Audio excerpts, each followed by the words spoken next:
American രഹസ്യാന്വേഷണ ഏജൻസിയായ സിഐഎയും Chinese military ഇന്റലിജൻസും ഉറക്കമില്ലാത്ത രാത്രികൾ ചെലവഴിക്കുന്നത് ഇന്ത്യയുടെ ആയുധങ്ങളുടെ എണ്ണം കണ്ടുകൊണ്ടല്ല, മറിച്ച് ആ ആയുധങ്ങൾക്കുള്ളിൽ ഇന്ത്യ ഒളിപ്പിച്ചു വെച്ചിരിക്കുന്ന നിഗൂഢമായ തലച്ചോറിനെ ഓർത്തുകൊണ്ടാണ്. 2026 കണക്കുകൾ പ്രകാരം ഇന്ത്യ ലോകത്തെ 4ാമത്തെ വലിയ സൈനിക ശക്തിയായിരിക്കാം. എന്നാൽ യുദ്ധക്കളത്തിലെ യഥാർത്ഥ ഗെയിം ചേഞ്ചർ അതും നമ്മുടെ ഇന്ത്യയാണ്. എന്തുകൊണ്ടാണ് ലോക പ്രതിരോധ വിദഗ്ധർ ഇന്ത്യയെ യൂണിവേഴ്സൽ ഇന്റഗ്രേറ്റർ എന്ന് വിളിക്കുന്നത് അറിയാമോ? എങ്ങനെയാണ് റഷ്യൻ വിമാനത്തിൽ നിന്നും ഇസ്രയേലി മിസൈലുകൾ തൊടുക്കാനായി ഇന്ത്യക്ക് സാധിക്കുന്നത് എന്നറിയാമോ? അമേരിക്കൻ പൈലറ്റുമാർക്ക് പോലും അസാധ്യമായ കാര്യങ്ങൾ ഇന്ത്യൻ എഞ്ചിനീയർമാർ എങ്ങനെയാണ് സാധിച്ചെടുത്തത്? ഇന്ന് നമ്മൾ ചർച്ച ചെയ്യുന്നത് വെറും തോക്കുകളെയോ ടാങ്കുകളെയോ കുറിച്ചല്ല, മറിച്ച് ശത്രുവിനെ അന്ധനാക്കുന്ന, ലോകത്തെ വിസ്മയിപ്പിക്കുന്ന ഭാരതത്തിന്റെ മാന്ത്രിക യുദ്ധതന്ത്രത്തെ കുറിച്ചാണ് വിശദമായി പരിശോധിക്കും. സാധാരണയായി ഒരു രാജ്യം പ്രതിരോധ രംഗത്ത് നിലപാടെടുക്കുമ്പോൾ ലോകം 2 തട്ടുകളായി തിരിയും. ഒന്ന് ഈസ്റ്റേൺ ബ്ലോക്ക്, ഇതിൽ റഷ്യയും ചൈനയും ഉൾപ്പെടുന്നു. 2 വെസ്റ്റേൺ ബ്ലോക്ക്, ഇതിൽ അമേരിക്കയും യൂറോപ്യൻ രാജ്യങ്ങളും ഉൾപ്പെടുന്നു. ഈ 2 ബ്ലോക്കുകളുടെയും സാങ്കേതിക വിദ്യ രണ്ടാണെന്ന് മാത്രമല്ല, അവ പരസ്പരം സംസാരിക്കില്ല. ഒരു റഷ്യൻ വിമാനത്തിന് അമേരിക്കൻ മിസൈൽ ഘടിപ്പിക്കുന്നത് ഒരു ഐഫോണിൽ ആൻഡ്രോയിഡ് ചിപ്പ് വെക്കുന്നതിനേക്കാൾ സങ്കീർണമാണ്. ഇതിന്റെ സോഫ്റ്റ്വെയറുകൾ വ്യത്യസ്തമാണ്, എൻറ്റയർലി ഡിഫറെന്റ്. ഹാർഡ്വെയറുകൾ പൊരുത്തപ്പെടില്ല. ആശയവിനിമയ ശൃംഖലകൾ പോലും വ്യത്യസ്ത ഫ്രീക്വൻസികളിലാണ് പ്രവർത്തിക്കുന്നത്. മനസ്സിലായില്ലേ? എന്നാൽ ഭാരതം ഇവിടെ ലോകം ഇതുവരെ കാണാത്ത ഒരു വിപ്ലവമാണ് സൃഷ്ടിച്ചത്. ഇന്ത്യയുടെ പക്കൽ റഷ്യയുടെ പാരമ്പര്യമുണ്ട്, അമേരിക്കയുടെ ആധുനികതയുണ്ട്, ഇസ്രയേലിന്റെ ബുദ്ധിയുമുണ്ട്, ഫ്രാൻസിന്റെ കരുത്തുമുണ്ട്. ഇവയെല്ലാം ഒരൊറ്റ കമാൻഡ് സെന്ററിൽ ഇരുന്ന് നിയന്ത്രിക്കുക എന്ന അസാധ്യമായ ദൗത്യം ഭാരതം സാധിച്ചെടുത്തു. ഇതൊരു ആയുധപ്പുരയല്ല, മറിച്ച് ശത്രുവിനെ ഒരിക്കലും തകർക്കാൻ കഴിയാത്ത ഒരു ഇന്റഗ്രേറ്റഡ് കവചമാണ്. ഭാരതത്തിന്റെ വ്യോമസേനയുടെ നട്ടെല്ല് റഷ്യൻ നിർമ്മിത സുഖോയ് 30 MK വിമാനങ്ങളാണ്. എന്നാൽ പേരിൽ മാത്രമേ ഇത് റഷ്യനിലുള്ളൂ. ഇതിന്റെ ഉള്ളിൽ പ്രവർത്തിക്കുന്ന ബുദ്ധി പൂർണ്ണമായും വ്യത്യസ്തമാണ്. ഇന്ത്യൻ സുഖോയികളിൽ നമ്മൾ ഘടിപ്പിച്ചിരിക്കുന്നത് ലോകത്തിലെ ഏറ്റവും അപകടകാരിയായ സൂപ്പർസോണിക് ക്രൂയിസ് മിസൈലായ ബ്രഹ്മോസ് ആണ്. ഒരു റഷ്യൻ വിമാനത്തിൽ ബ്രഹ്മോസ് ഘടിപ്പിക്കുക എന്നത് ഒരു എഞ്ചിനീയറിംഗ് അത്ഭുതമായിരുന്നു. 2.5 ടൺ ഭാരമുള്ള ഈ മിസൈൽ വിമാനത്തിന്റെ അടിയിൽ വെക്കുമ്പോൾ വിമാനത്തിന്റെ ബാലൻസ് നഷ്ടപ്പെടും. റഷ്യൻ ശാസ്ത്രജ്ഞർ പോലും അന്ന് പറഞ്ഞത് ഇത് അസാധ്യമാണെന്നാണ്. എന്നാൽ ഇന്ത്യൻ എഞ്ചിനീയർമാർ വിമാനത്തിന്റെ മധ്യഭാഗം ശക്തിപ്പെടുത്തുകയും സോഫ്റ്റ്വെയറിൽ വിപ്ലവകരമായ മാറ്റങ്ങൾ വരുത്തുകയും ചെയ്തു. ഇന്ന് ലോകത്ത് മറ്റേതൊരു വിമാനത്തെക്കാളും കൂടുതൽ ദൂരപരിധിയിലുള്ള ലക്ഷ്യങ്ങളെ തകർക്കാൻ ഇന്ത്യൻ സുഖോയികൾക്ക് സാധിക്കും. ഇത് ചൈനയുടെ കയ്യിലുള്ള സുഖോയികളെക്കാൾ എത്രയോ മടങ്ങ് മുകളിലാണ്. ചൈനയുടെ പക്കൽ ആയുധങ്ങളുണ്ട്, എന്നാൽ ഇന്ത്യയുടെ പക്കൽ ആയുധങ്ങളെ തമ്മിൽ ബന്ധിപ്പിക്കാനുള്ള മാന്ത്രിക വിദ്യയുണ്ട്.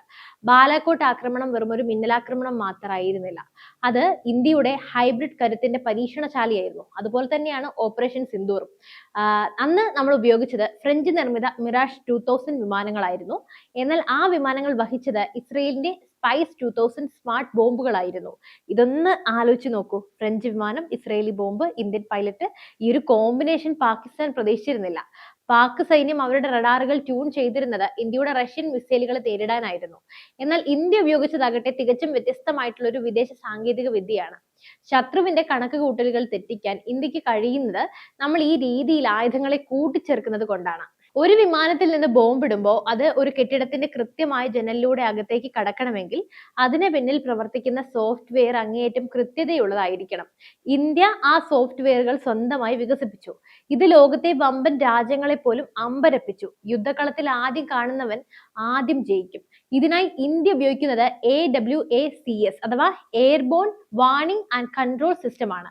ഇന്ത്യയുടെ പക്കൽ റഷ്യയുടെ ഭീമാകാരമായ സെക്കൻഡ് 76 വിമാനങ്ങളുണ്ട്. എന്നാൽ ഇതിന്റെ മുകളിൽ സ്ഥാപിച്ചിരിക്കുന്നത് ലോകത്തിലെ ഏറ്റവും പവർഫുൾ ആയ ഇസ്രയേലി ഫാൽക്കൺ റഡാർ ആണ്.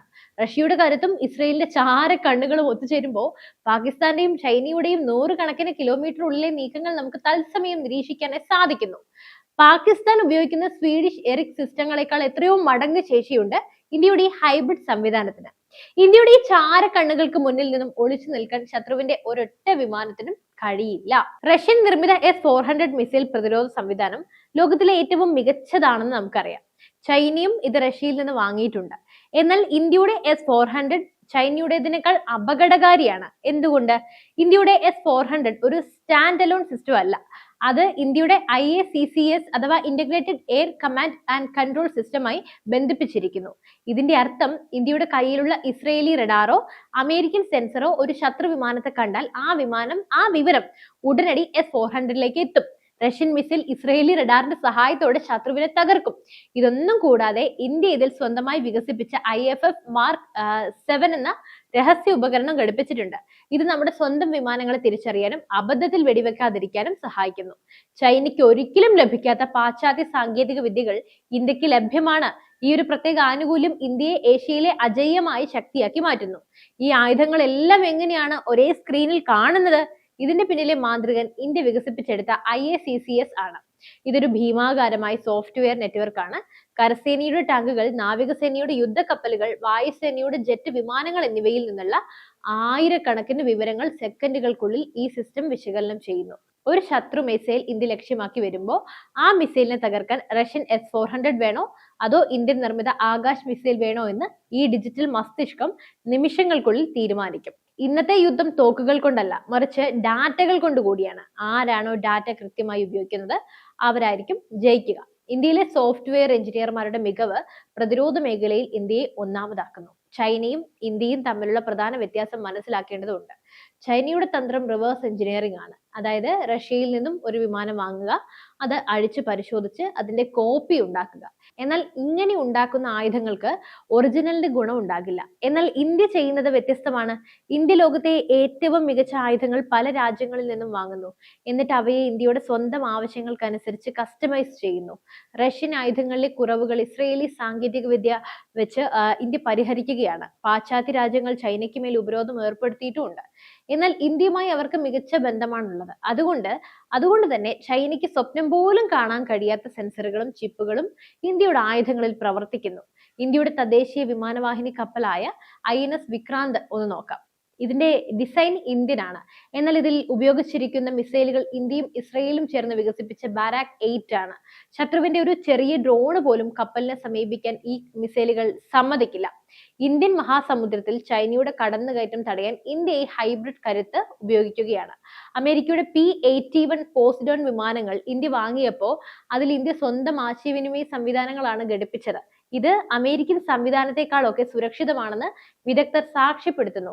ഇന്ത്യക്ക് ഏതാണ് നല്ലത്? പലരും ചോദിക്കുന്ന ഒരു ചോദ്യമല്ലേ ഇത്. സത്യത്തിൽ ഇതിനുള്ള ഉത്തരം ഇവ രണ്ടും ചേർന്ന കോമ്പിനേഷൻ എന്നതാണ്. റഷ്യൻ ആയുധങ്ങൾ കഠിനമായ സാഹചര്യങ്ങളെ അതിജീവിക്കാനായി ശേഷിയുള്ളവയാണ്. അത്രത്തോളം പവർഫുൾ ആണവ. അമേരിക്കൻ ആയുധങ്ങളാകട്ടെ അങ്ങേയറ്റം കൃത്യതയുള്ളതാണ്, കുറച്ചുകൂടി അപ്ഡേറ്റഡുമാണ്. ഇന്ത്യ ഈ രണ്ടിന്റെയും ഗുണങ്ങളാണ് എടുക്കുന്നത്. ഉദാഹരണത്തിന് നമ്മുടെ ചിനൂക്ക് ഹെലികോപ്റ്ററുകൾ അമേരിക്കനാണ്. എന്നാൽ അവയെ നിയന്ത്രിക്കുന്ന ഗ്രൗണ്ട് സ്റ്റേഷനുകൾ ഇന്ത്യനാണ്. ഇങ്ങനെ ആരും അമിതമായി ആശ്രയിക്കാതെ എല്ലാവരിൽ നിന്നും നല്ലത് സ്വീകരിക്കുന്ന നിലപാടാണ് ഇന്ത്യയെ യൂണിവേഴ്സൽ ഇന്റഗ്രേറ്റർ ആക്കിയത്. ഈ ഹൈബ്രിഡ് കരുത്തിൽ നിന്നും ഇന്ത്യ ഇപ്പോൾ അടുത്ത ഘട്ടത്തിലേക്ക് കടക്കുകയാണ്. ആത്മനിർഭർ ഭാരത്. ഇന്ന് നമ്മൾ വികസിപ്പിച്ചുകൊണ്ടിരിക്കുന്ന AMCA advanced medium compact aircraft 5ാം തലമുറ വിമാനമായിരിക്കും. ഇതിൽ ഉപയോഗിക്കുന്ന സാങ്കേതിക വിദ്യകളാകട്ടെ പൂർണ്ണമായും ഇന്ത്യയുടേതുമായിരിക്കും. ഇതൊക്കെയാണ് വ്യത്യാസം. ഇത്രയും കാലം വിദേശ ആയുധങ്ങളെ ബന്ധിപ്പിച്ചുള്ള പരിചയം ഇന്ത്യക്ക് സ്വന്തമായി മികച്ച ആയുധങ്ങൾ നിർമ്മിക്കാനുള്ള ആത്മവിശ്വാസമാണ് നൽകിയത്. തേജസ് വിമാനങ്ങൾ ഇന്ന് ലോകത്തിലെ തന്നെ ഏറ്റവും മികച്ച ലൈറ്റ് കോമ്പാക്ട് വിമാനങ്ങളിൽ ഒന്നായി മാറിയത് ഈ അനുഭവ സമ്പത്തെല്ലാം കാരണമാണ്. ഇന്ത്യയുടെ ഈ കരുത്ത് വെറുമൊരു ആയുധ പ്രദർശനമല്ല. ഇത് ഇന്ത്യയുടെ ബുദ്ധിയുടെയും നയതന്ത്രത്തിന്റെയും വിജയമാണ്. ലോകം മുഴുവൻ ഉപരോധങ്ങൾ കൊണ്ടും യുദ്ധങ്ങൾ കൊണ്ടും വലയുമ്പോൾ ഇന്ത്യ എല്ലാവരുമായിട്ടും നല്ല ബന്ധം സ്ഥാപിക്കുകയും എല്ലാവരിൽ നിന്നും മികച്ചത് സ്വീകരിക്കുകയും ചെയ്യുന്നു. ചൈനീസ് സൈന്യം ഭാരതത്തെ ദ സൈലന്റ് ട്രീറ്റ് ആക്കി വിളിക്കുന്നത് വെറുതെയല്ല. ഒരു യുദ്ധം ഉണ്ടായാൽ ഇന്ത്യ ഏത് ആയുധം ഉപയോഗിക്കുമെന്ന് ചൈനയ്ക്കോ ആർക്കും പ്രവചിക്കാൻ കഴിയില്ല. നിങ്ങൾ നേരിടുന്നത് റഷ്യൻ ടാങ്കുകളെയാണോ, ഇസ്രയേലി ഡ്രോണുകളെയാണോ, അതോ അമേരിക്കൻ സെൻസറുകളെയാണോ എന്ന് ശത്രുവിന് അറിയാൻ സാധിക്കില്ല. ഈ അനിശ്ചിതത്വം അഥവാ അൺസർട്ടനിറ്റിയാണ് യുദ്ധത്തിലെ ഏറ്റവും വലിയ ആയുധം. 2026 നമ്മൾ നിൽക്കുന്നത് ഒരു വൻ ശക്തിയാകാനുള്ള പാതയിലാണ്. ഇന്ത്യയുടെ ഈ ഹൈബ്രിഡ് സൈനിക കഴിവിനെ കുറിച്ച് അപ്പോൾ നിങ്ങൾക്ക് എന്താണ് തോന്നുന്നത്? ഞാൻ ഇത്രയും നേരം പറഞ്ഞതെല്ലാം നിങ്ങൾക്ക് മനസ്സിലാക്കാൻ സാധിച്ചോ? റഷ്യൻ കരുത്താണോ അതോ അമേരിക്കൻ സാങ്കേതിക വിദ്യയാണോ ഇന്ത്യക്ക് കൂടുതൽ ഉപകാരപ്പെടുക? അതോ ഇന്ത്യ സ്വന്തമായി ആയുധങ്ങൾ നിർമ്മിക്കുന്നതാണോ നല്ലത്? തീർച്ചയായും നിങ്ങളുടെ വിലയേറിയ അഭിപ്രായങ്ങൾ താഴെ കമന്റ് ചെയ്യുക. അതുപോലെ തന്നെ ഈ വീഡിയോ ഇഷ്ടപ്പെട്ടെങ്കിൽ അല്ലെങ്കിൽ ഉപകാരപ്പെട്ടുവെങ്കിൽ ഈ വീഡിയോ ലൈക്ക് ചെയ്യാനും ഷെയർ ചെയ്യാനും ശ്രദ്ധിക്കുക. മറ്റു വിഷയമായി വീണ്ടും എത്തും വരെ നന്ദി.